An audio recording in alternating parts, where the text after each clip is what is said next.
Het is nie lekker om te erken dat ek so voel nie, Here. Dat ek al in so spasie was, of dalk miskien in so spasie is. Waar alles net so baie is, Here. Here, U is getrou, en ons vra dat waar ons nou uit die woord uit gaan lees, dat U ons lewe sal kom verander. En dat U ook vir ons 'n stukkie hoop sal kom gee. Dankie, Here, dat U wel getrou is, en dat U werklik hier is by ons. Dankie vir U liefde, dankie vir U genade. Amen. Julle kan julle Bybels oopmaak by Johannes 11.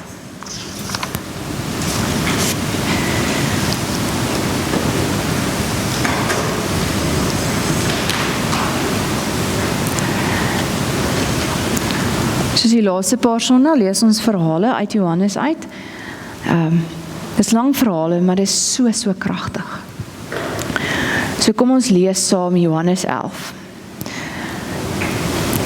'n man met die naam Lazarus was siek. Hy was van Betanië, die dorp waar Maria en haar suster gewoon het. Maria was die vrou wat met reukolie die Here gesalf en sy voete met haar hare afgedroog het. Dit was haar broer Lazarus wat siek was. Die susters het iemand na Jesus toe gestuur om te sê, Here, hy vir wie U lief is siek. Toe Jesus dit hoor, het hy gesê, hierdie siekte sal nie op die dood uitloop nie, maar op die openbaring van die wonderbaarlike mag van God, sodat die Seun van God daardeur verheerlik kan word. Jesus het vir Martha en haar suster en Lazarus lief gehad. Nadat hy gehoor het dat Lazarus siek is, het hy egter nog 2 dae op die plek gebly waar hy was. Eers daarna het hy vir sy disippels gesê, kom ons gaan terug na Judea toe. Die disippels sê toe vir hom, Rabbi, nou die dag wat die Jode U stenig, en gaan U weer daarheen? Jesus het geantwoord, is daar nie 12 uur in 'n dag nie? As iemand in die dag loop, struikel hy nie, omdat hy die lig van hierdie wêreld sien. Maar as iemand in die nag loop, struikel hy, omdat hy nie die lig het nie. Hierna het hy vir hulle gesê, ons vriend Lazarus slaap, maar ek gaan om hom wakker te maak. Die disippels sê toe vir hom, Here, as hy slaap, sal hy gesond word. Jesus het van Lazarus se dood gepraat, maar hulle het gedink hy praat van die gewone slaap. Toe sê Jesus vir hulle reguit, Lazarus is dood. En om julle ontwil, is ek bly dat ek nie daar was, sodat julle in my kan glo. Maar kom ons gaan na hom toe. Thomas, wat ook Didimus genoem was, sê toe vir die ander disippels, kom ons gaan ook, sodat ons saam met hom kan sterwe. Toe Jesus daar kom, het hy gevind dat Lazarus al 4 dae in die graf was.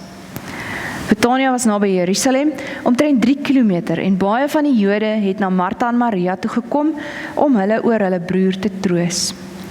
Toe Martha hoor dat Jesus kom, het sy hom tegemoet gegaan, maar Maria het in die huis bly sit. Martha sê toe vir Jesus, Here, as U hier was, sou my broer nie gesterf het nie. Maar selfs nou weet ek dat U alles sal gee, dat God U alles sal gee wat U van hom vra. Jesus sê toe vir haar, jou broer sal uit die dood uit opstaan. Maar Martha sê vir hom, ek weet hy sal met die opstanding van die laaste dag uit die dood opstaan. Toe sê Jesus vir haar, ek is die opstanding en die lewe. Wie in my glo sal lewe al sterwe hy ook. En elkeen wat lewe en in my glo, sal in ewigheid nooit sterwe nie. Glo jy dit? Ja, Here, het sy gesê vir hom. Ek glo vas dat U die Christus is, die Seun van God, die een wat na die wêreld toe moes kom. Nadat sy dit gesê het, het sy haar suster Maria gaan roep en saggies vir haar gesê, ons leermeester is hier en hy roep jou. Toe sy dit hoor, het sy gou opgestaan en na hom toe gegaan. Jesus het nog nie in die dorp aangekom nie, maar was nog op die plek waar Martha hom ontmoet het. Die Jode wat by Maria in die huis was en haar vertroos het, sien dat sy vinnig opstaan en uitgaan en hulle agter haar aangegaan omdat hulle gedink het, sy gaan na die graf toe om daar te gaan huil. Toe Maria daar aankom, was Jesus waar Jesus was en hom sien, het sy by sy voete gekniel en vir hom gesê, Here, as U hier was, sou my broer nie gesterwe het nie. Toe Jesus sien dat Maria huil en dat die Jode wat saam met haar gekom het ook huil, het hy sy gemoed vol geskiet en hy was aangedaan. Hy vra toe, waar het julle hom begrawe? Hulle het vir hom gesê, Here, kom kyk. Jesus het gehuil. Die Jode sê toe, kyk hoe lief het hy hom gehad. Party van hulle het ook gesê, kon hy wat die oë van die blinde man genees het, nie ook gemaak het dat hierdie man nie sterwe nie? Jesus se gemoed het weer vol geskiet toe hy by die graf kom. Dit was 'n rotsgraf en daar was 'n klip voor die ingang gerol. Jesus sê toe, rol die klip weg. Maar Martha, die suster van die oorledene, sê toe vir hom, Here, hy ruik al, want dit is al 4 dae. Jesus sê toe vir haar, ek het nie vir jou gesê, as jy glo, sal jy die openbaring van die wonderbaarlike mag van God sien nie? Hulle het die klip weggerol. Jesus het opgekyk boontoe en gesê, Vader, ek dank U dat U my verhoor het. Ek weet dat U my altyd verhoor, maar ek sê dit ter wille van die mense wat hier rondom staan, sodat hulle kan glo dat U my gestuur het. Nadat hy dit gesê het, roep hy met 'n harde stem, Lazarus, kom uit. Die oorledene het uitgekom. Sy hande en sy voete was nog toegedraai met grafdoeke en sy gesig toegebind met 'n kopdoek. Jesus sê toe vir die mense, maak hom los dat hy kan huis toe gaan. Baie van die Jode wat na Maria toe gekom het en gesien het wat Jesus gedoen het, het tot geloof in hom gekom. Ons lees tot sover. Aangrypende verhaal, né? As mens dink aan die dood, is dit seker die seerste seer wat daar is. Mense wat weg is, wat vir altyd weg is, wat ons nie weer gaan sien in hierdie lewe nie. Maar Jesus sê, hierdie siekte sal nie tot die dood uitloop nie, op die dood uitloop nie, maar tot die verheerliking van God. En het dit nie vir God verheerlik nie. Ons dien regtig 'n almagtige God, 'n God wat magtig is om regtig enigiets te doen. Hy is die God van die heelal, die skepper van alles wat ons is, die kleinste detail, en ons staan in verwondering oor hoe amazing hy alles gemaak het. En as mens kyk na die wetenskap, hoe hulle net meer en meer en meer elke dag ontdek, hoe ons agterkom hoe fyn alles presies saam met mekaar werk, en hoe absoluut chaos dit is as alles nie werk nie, né? As die kleinste klein detail nie werk nie, val alles uit mekaar uit. En God alles presies aan mekaar gesit het. Hierdie almagtige God wat sê, ek is lief vir julle. Ek wil hierdie pad saam met julle stap. En dan kom hierdie almagtige God en hy kom sê, maar ek is in beheer ten spyte van die omstandighede. Ten spyte van die vrae, ten spyte van dit wat ons nie verstaan nie, ek is steeds in beheer. En baie keer dan vra ons, maar Here, hoe is U dan nou nog steeds in beheer? En in lydenstyd lees ons van hierdie verhale van mense wat regtig vertrou het op God ten spyte van die feit dat alles totaal en al onmoontlik gelyk het. Ek meen, mense staan nie regtig uit die dood uit op nie, né? Hulle doen nie. Jesus het dit gedoen en Jesus het 'n paar mense uit die dood uit laat opstaan, maar verder in die geskiedenis gebeur dit nie, né? Dit is eintlik word dit gesien as onmoontlik, want in ons menslike vermoë is dit onmoontlik, né? Mense wat sê, Here, hier is ek ten spyte van. Ten spyte van die feit dat hulle glad nie verstaan nie, dat hulle nog steeds die vermoë het om te sê, Here, U is in beheer. Ek vertrou U. Ek dink dit is maklik, dit kan nie maklik wees nie, dit is nie maklik nie.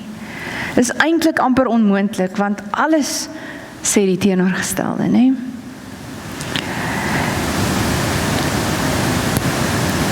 Maar wanneer hierdie mense getuig, dan getuig hulle van God wat wel voorsien het. God wat wel geweet het wat hy doen. Ten spyte van die nie sin maak nie. En hierdie mense, hierdie gesin, dis 'n gesin van 3, hulle is 2 sissies en 'n boetie, Martha, Maria en Lazarus. Hulle was baie naby aan Jesus. Ons lees dit ook in Johannes Evangelie. Jesus was regtig lief vir hierdie gesin gewees. En hulle wag vir Jesus. Hulle stuur mense uit en sê, Here, hierdie broer van ons is siek. En hulle wag vir hom. Want hulle weet, Jesus kan hom gesond maak. Hy kan. Hulle weet dit, hulle glo dit met hulle alles. Maar Jesus is te laat en hy sterf. En die seer is groot. En dan ontmoet die eerste een van hulle vir Jesus as hy daar aankom. Hy ontmoet vir Martha. En sy ontmoet hom met 'n baie, baie rou hart. En sy vra vir hom, Here, as U hier was, sou my broer nie gesterf het nie. Daar totale ontnigtering, daar totale, Here, as U hier was, hoekom was U nie hier nie? Nee, daai rou seer. Maar in dieselfde asem sê sy ook, maar Here, ek verstaan nie. Ek vra hierdie vraag in hierdie middel van hierdie rou en seer, maar in dieselfde asem sê sy, Here, maar ek weet, God gee vir U wat U vra. Ek weet U kan groot dinge doen. Ek weet U is in beheer. Ek weet U is die God wat ons kom red het. En ek weet ons gaan opstaan saam met U. Ek weet U is ons verlosser, ons redder. Sy wat met haar woorde vir die Here sê, Here, is seer en ek verstaan nie, maar sy kry dit nog steeds reg om te weet, maar ek kan nog steeds vir U vertrou. Ek kan nog steeds glo dat U weet, al verstaan ek nie wat U doen, dat U nog steeds in beheer is. Sy verheerlik God met haar woorde en sy bewys aan God, aan Jesus, haar getrouheid en sê, Here, ek staan nog steeds, ek kies nog steeds om te glo dat U weet wat U doen. Sy twyfel nie. Sy het seer, maar sy twyfel nie. Nou gaan roep sy haar sussie Maria. En Maria reageer dieselfde as sy vir Jesus ontmoet. Here, as U hier was, ek weet U sou iets kon doen het. Rou, stikkend, trane. En sy reageer nie met woorde nie, sy gaan val op haar knieë voor hom neer. Maar as mens kyk na Maria se verhaal, dan is dit presies wat sy gedoen het die eerste keer toe sy hom ontmoet het. Sy gaan in 'n kamer in vol mense en sy breek 'n dierparfuum op sy voete uit. Sy kniel voor hom en sy droog sy voete af met haar hare. Sy kniel voor hom. En sy sê vir hom, Here, U is waardig dat ek die duurste parfuum op U kan uitbreek. Mense wat gesê het, sy mors hierdie goed. Maar vir haar was dit, Here, ek aanbid U. Here, U is my groot God. Here, ek erken dat U is wie U is. U is alomteenwoordig, U is almagtig. U is ons verlosser. U is die een wat ons kom red is. U is die een vir wie ons kom wag het. En Maria doen presies dieselfde binne in haar rou. Sy gaan kniel voor hom neer en sê, Here, ek verstaan nie. Here, U is seer. U was nie hier nie, maar ek vertrou U nog steeds. Sy is nog steeds op haar knieë voor hom, binne in haar smart en sê, Here, met dit sê sy, Here, U is nog steeds my God. Here, U is nog steeds ons redder. Here, U is nog steeds in beheer.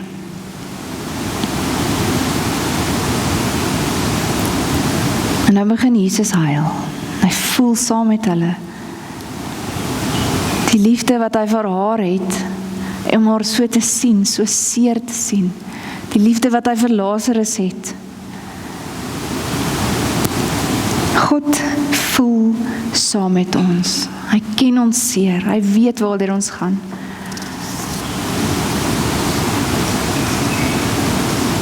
En dan kom ons by Lazarus.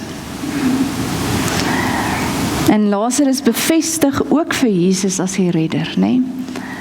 Net soos Jesus gesê het, staan Lazarus uit die dood uit op.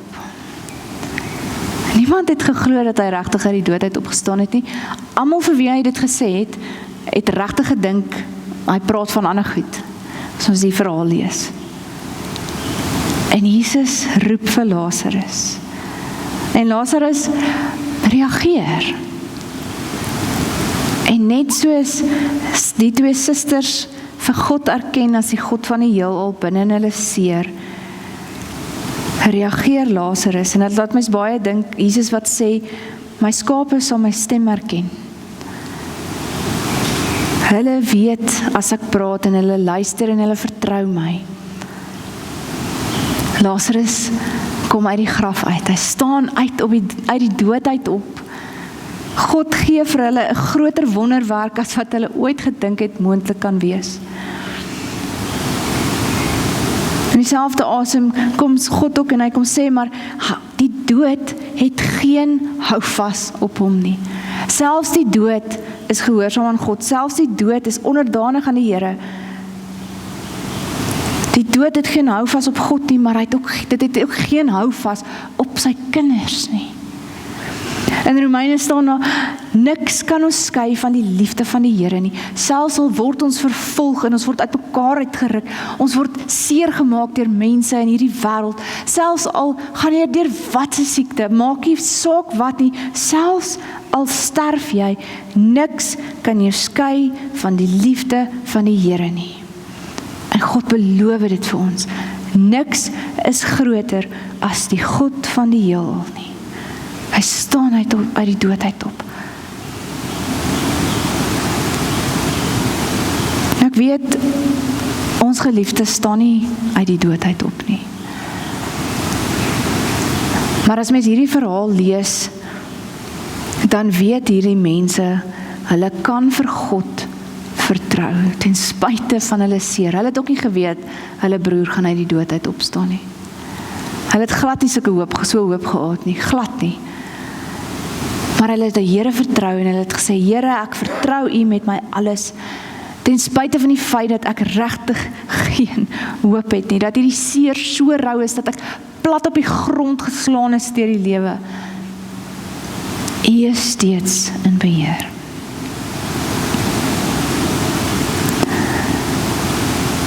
En dan sê Jesus, as Lazarus uitgekom het vir die mense om hom te help, om vir Lazarus te help, haal die doeke af, vat hom terug huis toe. Want ons moet nou verstaan, hierdie man was dood en nou staan hy die dood uit op. Ek weet nie van julle nie, maar ek kan nie imagine hoe hy moes gevoel het nie. Dit moes 'n ander wêreldse ervaring gewees het. So, en selfs met die blinde man, iemand wat nog nooit in 'n lewe iets gesien het nie, wat nou in sy volwassenheid is en ewe skielik moet leer goed sien. Dit moet geweldig traumaties wees, of dit nou goeie trauma is, of goed traumaties is, of sleg traumaties is, dis traumaties en hy het hulp nodig. God wat kom sê, maar ons is gemeenskap van mekaar, ons is gelowiges, ons moet mekaar ondersteun, ons moet daar wees vir mekaar. Ons moet mekaar help, binne in ons rou, binne in ons seer, binne in ons vreugde, binne in ons goeie en ons slegte tye, moet ons daar wees vir mekaar, ons moet mekaar ondersteun. Dis hoekom ons geloofsgemeenskap is, om daar te wees vir mekaar. So wat hoor ons uit hierdie stuk uit?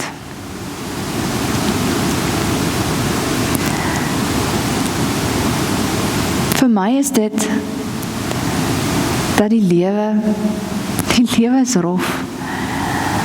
En of dit nou iemand is wat jy verloor het aan die dood, en of jy nou deur 'n verskriklike lyding gaan, deur siekte wat regtig seer is en jy dag en nag pyn en dis net so erg, of jy sien iemand wat jy liefhet wat deur sulke pyn gaan, of jy gaan deur werkskrisisse, of jy het nie antwoorde nie en jy moet keuses maak wat jy nie weet wat om te doen nie, want alles val uit mekaar uit, of jy alles verloor, wat ook al jou pyn en seer en rou is. Die Here beloof vir ons, hy's binne in ons rou by ons. Hy's by ons, hy's altyd by ons, hy verstaan waartoe ons gaan, hy ken ons pyn, hy weet waartoe ons gaan, en as mens Psalm 23 lees, selfs al gaan ek deur die vallei van doodskaduwee, selfs dan is U by my, selfs dan sal U my nie los nie. Die Here gebruik nie 'n towerstafie en hy maak dit alles 100% reg. Hy sê eendag in die hemel gaan dit so wees. Eendag in die hemel gaan alles 100% werk. En daar gaan nie so iets soos seer wees nie, daar gaan nie so iets soos pyn wees nie. Niks gaan verkeerd gaan daar nie, maar ons lewe nog in 'n stikkende wêreld. En ons doel op aarde is om vir mense te wys dat ten spyte van hierdie stikkendheid waarin ons is daar nog steeds hoop, kan ons nog steeds vashou aan God, en God sê, maak nie saak waar jy gaan nie, hy gaan jou nie los nie, niks sal jou uit my hand uitdruk nie, niks nie, ek is sterker en magtiger as dit, jy kan nie deurgaan, maak nie saak hoe erg dit is nie, ek is by jou en ek gaan jou nie los nie, ek het deur die verskriklike lyding self gegaan, sodat ek vir altyd by jou kan wees. En as ons vas in hierdie tyd, dan verstaan ons ook iets van Jesus se lyding. Maar ook van ons eie lyding. Ons word bewus van ons eie stikkend en seer. Ons bewus van ons vrae, ons raak bewus van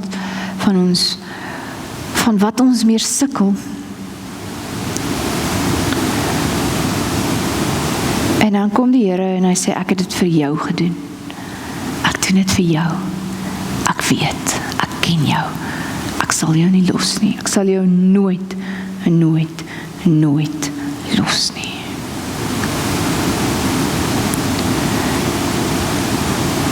So ten spyte van die feit dat ons soms sit en sê, Here, ek weet nie. Ek het miljoene vrae. Vrae wat ek heel waarskynlik nooit die antwoord sal kry nie. 'n miljoen ander uitkomste wat ek eerder sou wou gehad het. Maar Here, ek weet, U is God. Ek weet.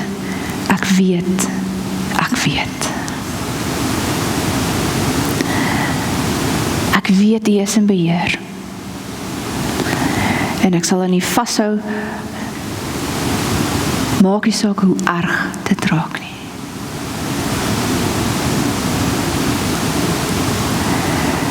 Ek wil hê ons moet luister, so sit, nog gaan 'n liedjie speel,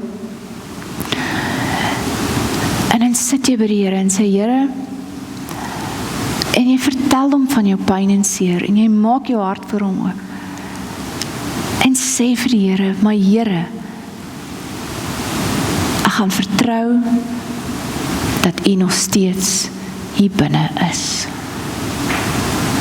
Mag jy dit weet. Kom sit.